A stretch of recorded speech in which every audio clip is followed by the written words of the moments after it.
Hey guys, welcome back to my channel. Today's video is Zara's progress with the new method that we're using. I took a few days off of working with her and I came back to a bit of regression, which is to be expected. Here we are picking up on Monday morning with our first session. We started off with targeting the guider stick, face targeting, face touches, and countdown petting. Of course, whatever we do on one side, we have to do on the other. And after a few days of not working with her, her left side has gotten very, very shy. But this is the reality of working with a Mustang, and this is our process, so I thought I would show you. We did about a 30-minute review in the morning, going over things that she had been comfortable with. I'm realizing if I want to make bigger progress, I cannot take multiple days off in a row. Oops. We did our second session mid-morning. I did a few minutes of review with her, and then I introduced a new halter. We are nowhere near actually haltering her, but she's a champ at targeting it. I'm amazed at how easily she will target new items. After refreshing her with targeting the halter, I'm having her let it rest on her nose. She's doing really well with this. Ready? 5, 4, 3, 2, 1, D. 5, 4, 3, 2, 1, D. The next session, we begin to work with grooming. First, I have her target my fingers that are holding the brush, and then I'll flip the brush around so she actually targets it. We do the same thing on the other side and she moves quickly through each step. Then we do countdown brushing on her face. Then back to the other side. The goal here is to get her used to being brushed all over her body like a domestic horse. But Ready? First things first. 5, 4, 3, 2, 1, D. Now we're getting her accustomed to the spray bottle so that she can be fly sprayed. Even some domestic horses tend to have a fear of fly spray, but that fear is something you can avoid creating in your horse. It's all about how you introduce it. It's important to note that this spray bottle has never held anything except water. I don't want to introduce the bottle, the spraying noise, and a new smell of fly spray all at once.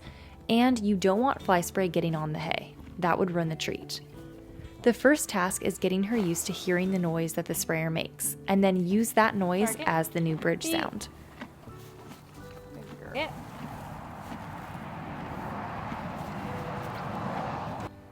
The bridge sound has been the word deet, which is the cue that food is coming. It tells her when she's doing the right behavior. It's the same idea as clicker training.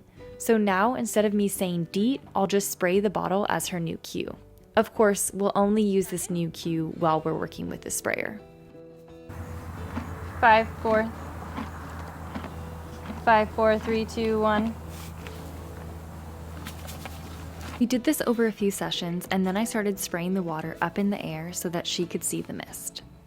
You'll see that I continue to use the spray sound as the bridge sound rather than deet, because I want her to associate the noise of the bottle with food coming. I start off to her side and allow a little bit of mist to touch her shoulder. These are the first steps at getting her used to fly spray. I know sometimes the steps can seem small, but I think giving her a good experience with fly spray is something both of us will be happy we did. Keep in mind that she can walk away at any point but chooses to stay. I love that. So that was the first 2 days of the week, and then while I was out mucking in the morning, a crew of roofers showed up to repair our roof. I didn't realize they were coming, so that threw a wrench in my training plans. Of course, they were there all day, and Zara was stressed enough from all of them being there and throwing off pieces of metal roofing, so I gave her the day off. Then, the next day, it rained from 4 a.m. until the next day at 4 a.m., which made everything a muddy mess. If you're following me on Instagram, you already know. Why are you acting so scared? You weirdo. What are you doing? Is it because mommy's wearing a hat? Oh, you're such a goonie. Oh, you're so pretty. Beauty queen. Ready? You're okay. Ready? 5, 4, 3, 2, 1, D. Yeah, she's been quite stressed today, like more than normal, but she's still playing the game. Target. 5, 4, 3. 5, 4, 3, 2, 1, D. You can really tell she knows what the countdown is because she just moves her head away when I say 1. Ready? 5, 4, 3, 2, 1. 5, 4, 3, 2, 1, D. Good girl. Man, she's so smart. I love this horse. So after another 2-day break, we're finally back at it. The roofers came a bit later this day, so I had an hour with Zara before they showed up. She was pretty jumpy this morning and was showing a lot of stress, so we kept it easy and stuck to what she already knew. There was a lot of commotion down the street. Kazi, who was grazing next to the pen, and Xena were both on high alert. Zara stopped to check it out too.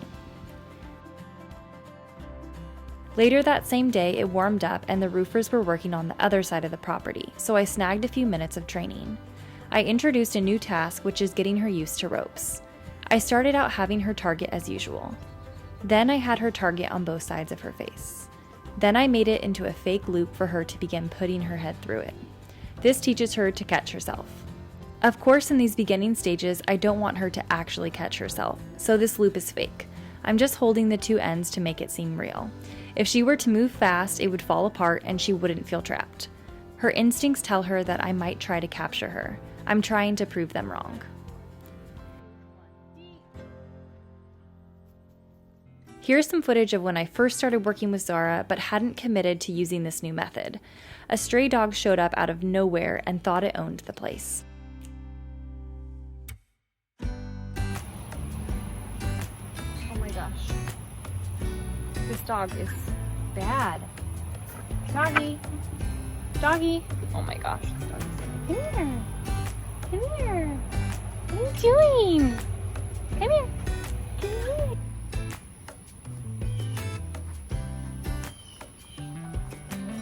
No doggy.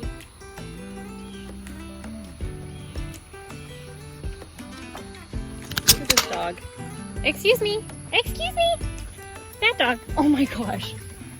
What is your problem?